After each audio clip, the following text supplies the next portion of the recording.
देश प्रदेश की तमाम खबरों के लिए देखिए वी न्यूज चैनल को सब्सक्राइब करें, शेयर करें और बेल आइकन को दबाना ना भूलें।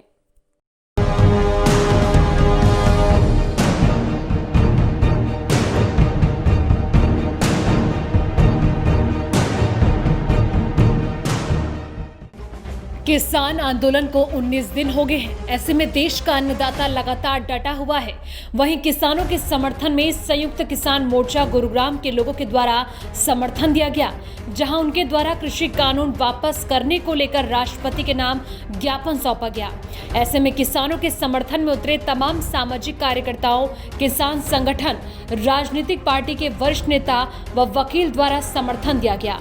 तस्वीरों में आप देख सकते हैं कि किस तरह जमकर सरकार के खिलाफ नारेबाजी की जा रही है और सरकार विरोधी नारे भी लगाए जा रहे हैं। वहीं जब जिला बार एसोसिएशन के अध्यक्ष अभय सिंह दाइमा से बात की तो उन्होंने कहा कि हम किसानों के साथ खड़े हैं और सरकार से गुजारिश है कि तीनों कानून को वापस लिया जाए। इस वक्त मैं मौजूद हूँ गुरुग्राम के मोड़ चौक पर, जहाँ पर तमाम किसान संगठन और सामाजिक कार्यकर्ताओं के द्वारा किसानों का जो आंदोलन लगातार जारी है उसको समर्थन दिया जा रहा है। राष्ट्रपति के नाम ज्ञापन भी सौंपा गया है और उस ज्ञापन के जरिए यही बात रखी गई है कि जो तीनों कृषि कानून है उसको वापस लिया जाए। मेरे पीछे भी आप तस्वीरें देख सकते हैं किस तरीके से तमाम कार्यकर्ताओं के द्वारा प्रदर्शन किया जा रहा है और बढ़ चढ़कर इस पर अपनी सहभागिता भी उनके द्वारा दी गई है और उनकी यही मांग है कि तीनों कृषि कानून को वापस लिया जाए। कुछ लोग भी हैं, उनसे बात करने की कोशिश करना चाहूंगी कि किस तरीके से जो उनकी मांग है वो अपनी मांग पर लगातार डटे हुए हैं। अभय सिंह दाइमा यहाँ पर मौजूद हैं जो जिला बार एसोसिएशन के अध्यक्ष पद पर नवनियुक्त हुए हैं और वो उनके द्वारा भी समर्थन किसानों को दिया जा रहा है। कई दिन हो गए हैं किसानों के द्वारा, जो 19 दिन से डटे हुए हैं किसान। आप खुद आज यहाँ पर मौजूद हैं, क्या कहना चाहेंगे, क्या कुछ मांग? देखिए, ये एक काला कानून है और हमारी बार कौंसिल पंजाब हरियाणा ने पूरा समर्थन किसानों को दिया है। हमारी पूरी बार एसोसिएशन गुड़गांव किसानों के साथ है। हम उनके दुख सुख में उनके साथ खड़े हैं और इस कानून का विरोध करते हैं। बिल्कुल विरोध तो किया जा रहा है, लेकिन जब किसान को लेकर जो भारत बंद का आह्वान किसानों ने किया था, अब ऐसे में जो भूख हड़ताल भी किसानों के द्वारा की जा रही है, उनकी एक ही मांग है सरकार से कि तीनों कानून को वापस लिया जाए। लेकिन अब बैठक का दौर भी 5 दौर की बैठक हुई थी, अब दोबारा से बैठक करने की बात भी सामने आ रही है। क्या लगता है कि अगर बैठक से कोई समाधान इस बार नहीं मिलता है तो क्या अगला कदम होगा? देखिए, हमने राष्ट्रपति के नाम ज्ञापन डीसी के थ्रू भिजवा दिया है। हमारी बार एसोसिएशन का बना के रेजुलेशन हम दे चुके हैं। ये काला कानून वापस लिया जाए। अगर ये नहीं वापस लिया तो हम किसानों के कदम से कदम मिला के उनके साथ धरने प्रदर्शन में भी बैठेंगे। किसानों को समर्थन देने के लिए और सरकार से तीनों कानून को वापस लेने के लिए नगर निगम पार्षद वार्ड नंबर 34 से RS राठी ने भी मांग की है। उन्होंने कहा कि सरकार किसानों को सिर्फ झूठा आश्वासन दे रही है। हमारे देश का अन्नदाता अपनी मांगों को लेकर सड़कों पर है।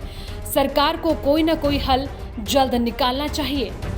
RS राठी वार्ड नंबर 34 से पार्षद हैं, उनसे भी जानने की मैं कोशिश करूंगी कि क्या कुछ मांगे हैं। लगातार RS राठी जी, जिस तरीके से आप लगातार किसानों को समर्थन भी दे रहे हैं और 19 दिन हो गए हैं किसानों को डटे हुए, क्या कुछ कहना चाहेंगे? देखो, आज किसानों का 18वां दिन है और वो किसान भाई सिर्फ ये 3 कानून हैं।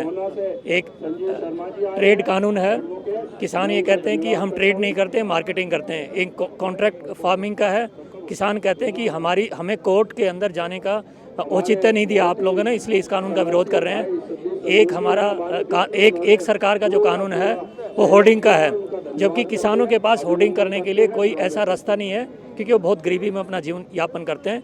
इसलिए इन तीनों काले कानून का विरोध कर रहे हैं। बिल्कुल, जैसे कि तीनों कानून का विरोध किया जा रहा है, 5 दौर की बैठक भी हुई, अब दोबारा से बैठक होने को लेकर सरकार लगातार किसानों को समझाने की कोशिश करिए। अगर जो बैठक होती है उसमें अगर कोई समाधान नहीं निकलता है तो आपका अगला कदम क्या होगा? देखो, सरकार बैठक के नाम पर सिर्फ कार्रवाई दिखा रही है, क्योंकि वो खुद कहती है कि 5वीं बैठक हो चुकी है, 6ठी बैठक करने जा रहे हैं। बैठकों में कोई हल नहीं निकलना, अगर निकलना होता तो पहली बैठक में ही हल लग जाता।